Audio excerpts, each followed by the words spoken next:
जय हिंद, जय जवान, जय किसान। देश के सभी क्रांतिकारी नौजवान साथियों, आज समय आ गया है इन भारतीय जनता पार्टी के लोगों से यह सवाल पूछने का कि जब भी कोई अगर अपने हक और अधिकार की बात करता था सरकार से, तो ये लोग उसको देशद्रोही घोषित करते थे। कभी कहते थे कि पाकिस्तान चले जाओ, कभी कहते थे कि ये देशद्रोही है। ये जो देशद्रोही का प्रमाण पत्र बांटते थे और अपने आप को देशभक्त कहते थे, इनका देशभक्ति इतना उबाल मार रहा है, इतना उबाल मार रहा है कि आज आतंकियों की जो है हथियार सप्लाई करने में इनका सबसे बड़ा योगदान है। अभी आपने देखा होगा कि कल जम्मू कश्मीर के अंदर एक आतंकी पकड़ा जाता है जिसका नाम है तारिक अहमद मीर।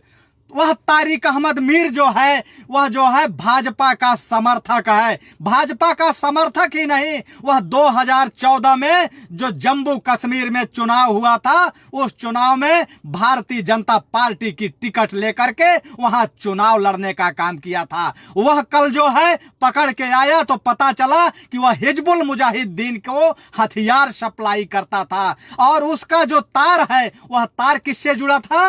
डीएसपी देवेंद्र सिंह से। ये वही देवेंद्र सिंह है जो 11 जनवरी को पकड़ के आया था, जो कि वह भी आतंकियों को हथियार सप्लाई करता था, आतंकियों को भारत में पनाह देने का काम करता था। आज यह जो है भारतीय जनता पार्टी के लोगों का इतना जमीर गिर चुका है कि ये कभी देशभक्त नहीं हो सकते, लेकिन ये देशभक्ति का प्रमाण पत्र बांटते हैं।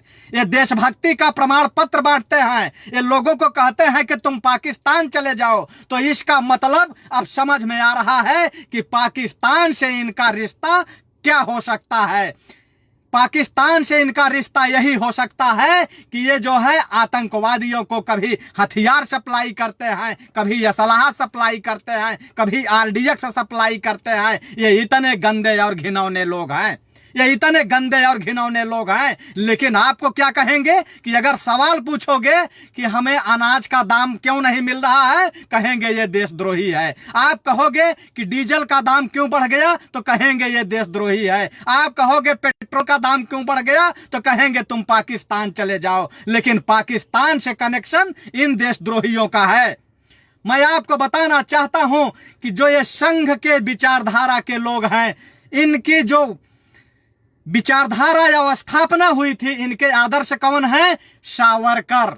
सावरकर कौन है? सावरकर जो है आप लोगों से छुपा नहीं है। ये सावरकर वही है जो माफीनामा लिखा था और उन्होंने यह शर्त लिखा था कि हमको छोड़ दीजिए, हमको माफ कर दीजिए, हम जो है क्रांतिकारियों की मुखबिरी करेंगे, आपके लिए काम करेंगे। ये उनके आदर्श है। आजाद भारत का पहला आतंकी कौन था? गोडसे। उसी गोडसे को ये आप लोग अपना आदर्श मानते हैं। ये लोग अपना आदर्श उसी गोडसे को मानते हैं जो देश का पहला आतंकी था। और आज ये लोग जो पुलवामा में हमारे जवान शहीद हुए हैं, वो 50-50 घरों के जो चिराग बुझे हैं, 50-50 वीरांगनाएं जो विधवा हुई हैं, सैकड़ों बच्चे जो अनाथ हुए हैं, सैकड़ों माता पिता के जो बुढ़ापे का लाठी का सहारा छीना है, उस पुलवामा का, उसमें यह तार किसका जुड़ा हुआ था? इसी देवेंद्र का। यही देवेंद्र जो डीएसपी वोट मांगने का काम किया, पुलवामा शहीदों के लाशों पे बैठ करके इन लोगों ने वोट मांगने का काम किया था। यह है भारतीय जनता पार्टी। भारतीय जनता पार्टी जो है बलात्कारियों की पार्टी है। बलात्कारियों की पार्टी इसलिए है कि ये सेंगर जैसे लोग, चिन्मयानंद जैसे लोगों को बैठा करके पार्टी में बलात्कार करवाते रहे। और बलात्कार का जब पोल भी खुल गया, इनके ऊपर एफआईआर लिखी गई, उसके बावजूद भी ये लोग बचाते रहे। आज आपने देखा होगा कि जिस तरीके से आतंकी पकड़ा गया जम्मू कश्मीर के अंदर, आज मीडिया चुप है। यही अर्नब गोस्वामी जो उस दिन चीख रहा था, चिघाड़ रहा था, वही अर्नब गोस्वामी आज कहां छुपा है? वह अर्नब गोस्वामी कहां छुप के बैठा है? उसको आना चाहिए और पूछना चाहिए। जो पाल घर के लिए वह सोनिया गांधी को जिम्मेदार बता रहा था कि पाल घर में जो हत्याएं हुई है साधुओं की, उस पर सोनिया गांधी क्या कहेंगी? वो सोनिया गांधी से पूछ रहा था। तो आज वह अर्नब गोस्वामी कहां गया? क्या पूछेगा कि आखिर जम्मू कश्मीर में जो आतंकवाद पनप रहा है और ये भारतीय जनता पार्टी के जो कार्यकर्ता है ये लोग जो है हथियार सप्लाई कर रहे हैं, तो क्या अमित शाह से पूछेगा वो कि आखिर अमित शाह जवाब दीजिए आप। आज अमित शाह कहां छुपे हुए हैं? अर्नब गोस्वामी को आना चाहिए और बैठ के चीखना चाहिए, चिल्लाना चाहिए, चिघाड़े मारना चाहिए। और एक सुधीर चौधरी है, वह सुधीर चौधरी किस बिल में छुप के बैठा है? सुधीर चौधरी को भी आना चाहिए। जो अमित शाह ये दिल्ली में कह रहा था कि बटन दबाओ इतना जोर से कि उसका विस्फोट कहां हो? शाहीन बाग में, शाहीन बाग में। यानी जैसे बम की बटन दबवा रहे थे ये लोग। इनके पास आतंकी हैं, इसलिए ये लोग इस तरीके की भाषा का इस्तेमाल करते हैं। यही कपिल मिश्रा क्या कह रहा था? गोली मारो सालों को, देश के गद्दारों को। तो सारे गद्दार तो इनके साथ बैठे हैं। क्या इन गद्दारों को ये गोली मारेंगे या इनसे डिबेट कराया जाएगा? वह सुधीर चौधरी जो कहता था कि दिल्ली की जनता से ये लेना देना नहीं है, दिल्ली की जनता से ये मतलब नहीं है कि यहां मुगलों का राज्य वापस आ जाएगा, इससे दिल्ली की जनता का कोई लेना देना नहीं है। दिल्ली की जनता को ये चाहिए कि कहां फ्री का सेल लगा हुआ है। दिल्ली की जनता को यह चाहिए कि कहां फ्री का सेल लगा हुआ है। दिल्ली की जनता मुफ्तखोर है। दिल्ली की जनता को मुफ्तखोर बोलने वाला सुधीर चौधरी आज कहां छुपा है? उससे सवाल पूछना चाहिए कि भारतीय जनता पार्टी में बैठे लोग आज आतंकवादियों को जो है आरडीएक्स सप्लाई करते हैं, हथियार सप्लाई करते हैं, तो आखिर पुलवामा शहीदों का जिम्मेदार कौन है? पुलवामा शहीदों का जिम्मेदार कौन है? आज 1.5 साल हो गए पुलवामा अटैक को, हमारे 50-50 जवान शहीद हो गए, लेकिन आज तक उसकी जांच नहीं हुई, आज तक लोग निकल के नहीं आए। मुझे तो लगता है कि जिस तरीके से ये जम्मू कश्मीर से आतंकी निकल के आ रहे हैं, तारिक अहमद जैसे लोग अगर जो है इसकी जांच होगी तो और लोग निकल के आएंगे। देशद्रोहियों की पार्टी आज भारतीय जनता पार्टी बन चुकी है। अगर वो जवाब नहीं देती है, उसके कार्यकर्ता जब निकल के जाते हैं, आतंकवाद में सम्मिलित होते हैं, तो ऐसे लोगों का जो है जवाब भारतीय जनता पार्टी को देना चाहिए। अगर भारतीय जनता पार्टी जवाब नहीं दे रही है तो कहीं ना कहीं जो है इनके तार उससे जुड़े हुए हैं। मैं आप लोगों को बताना चाहता हूं कि ये वही दविंदर सिंह है जिसके तार संसद हमले में भी जुड़े थे। संसद हमला जो हुआ था वह भारत के दिल पर हमला हुआ था, लेकिन इनका तार जो है दविंदर सिंह को जुड़ा था। अफजल गुरु जो था, अफजल गुरु को कार मुहैया कराना, उसको रहने की सुविधा कराने में इसी दविंदर सिंह का हाथ था।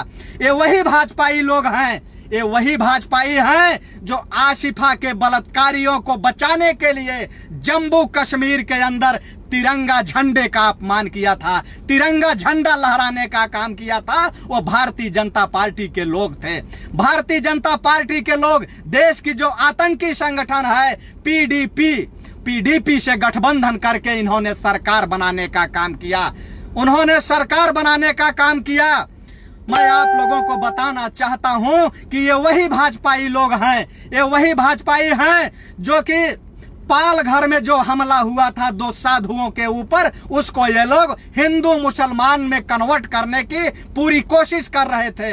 लेकिन जब वह पूरी कोशिश में नाकाम रहे, उसकी जब जांच हुई तो उस गांव का जो सरपंच था वह भारतीय जनता पार्टी से संबंध रखता था, वह भारतीय जनता पार्टी से संबंध रखता था। उसके बाद जो हमलावर थे, उस हमलावरों की संख्या अगर देखी जाए तो उसमें 80% लोग जो थे वह भारतीय जनता पार्टी के समर्थक थे। 80% लोग भारतीय जनता पार्टी के समर्थक थे।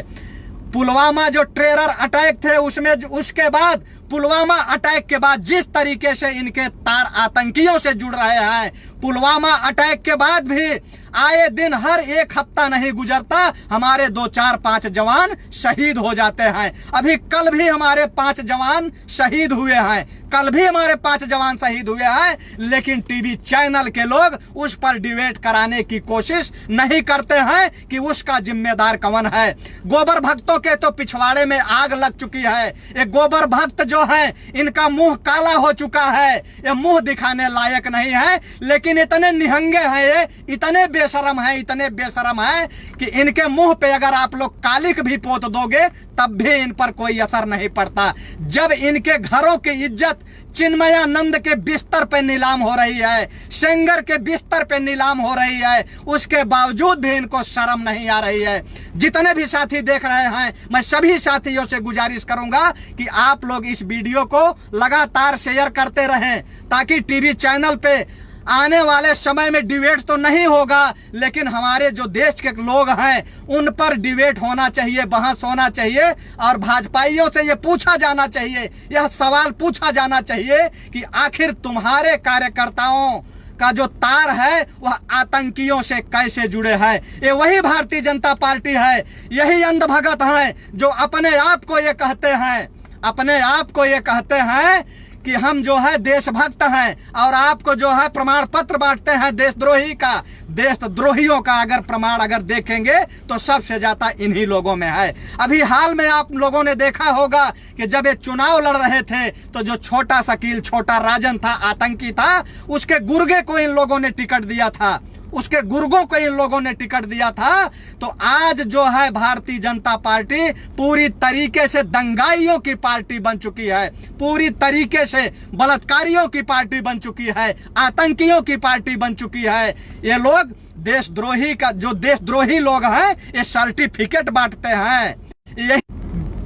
यही इनकी देशभक्ति है कि ये जो है मीडिया वाले बैठ करके जो है स्टूडियो में उसको बार रूम बना लेते हैं और कहते हैं कि हमने ये कर दिया, वो कर दिया। यही भारतीय जनता पार्टी है जो कि विधवा विलाप करती थी सेना के नाम पर। आप लोगों ने देखा होगा जब हेमराज का सर काट के पाकिस्तानी गद्दार लोग ले गए थे तो उस समय ये लोग विलाप कर रहे थे कि एक के बदले 100 सर लाना चाहिए। इनसे कोई पूछे ये टीवी चैनल के लोग कहाँ हैं कि पुलवामा में जो 50-50 जवान शहीद हो गए उसका जिम्मेदार कौन है। उसके बाद आए दिन लगातार जो सैकड़ों जवान हमारे शहीद हुए इस साल में, उसका जिम्मेदार कौन है। इससे सवाल कौन पूछेगा, लेकिन कोई सवाल नहीं पूछेगा। अगर जब आप सवाल पूछोगे तो कहो, ये लोग क्या कहेंगे, ये तो पाकिस्तानी है, ये तो देशद्रोही है, और या तो क्या कहेंगे कि ये तो पागल है, ये तो मूर्ख है, और क्या कहेंगे कि ये तो कांग्रेसी है। कांग्रेसियों का तमगा लगाएंगे, और जबकि कांग्रेसियों का बोरिया बिस्तर ढोने वाले इन्हीं अंधभक्तों के बाप दादा हैं, जो पूरा जीवन कांग्रेस का बोरिया बिस्तर ढोते ढोते उनके कंधे घिस गए, उनके पैरों के चप्पल घिस गए और इस दुनिया से अलविदा कह गए। आज वही लोग दूसरे को कांग्रेसी होने का तमगा लगाते हैं। लेकिन मैं एक कहता हूं, मुझे शर्म आती है कि अपने आप को जो लोग ये कहते हैं कि हम भाजपाई हैं, क्योंकि ये भाजपाइयों के तार कहाँ जुड़े हुए हैं यह किसी से छिपा नहीं है।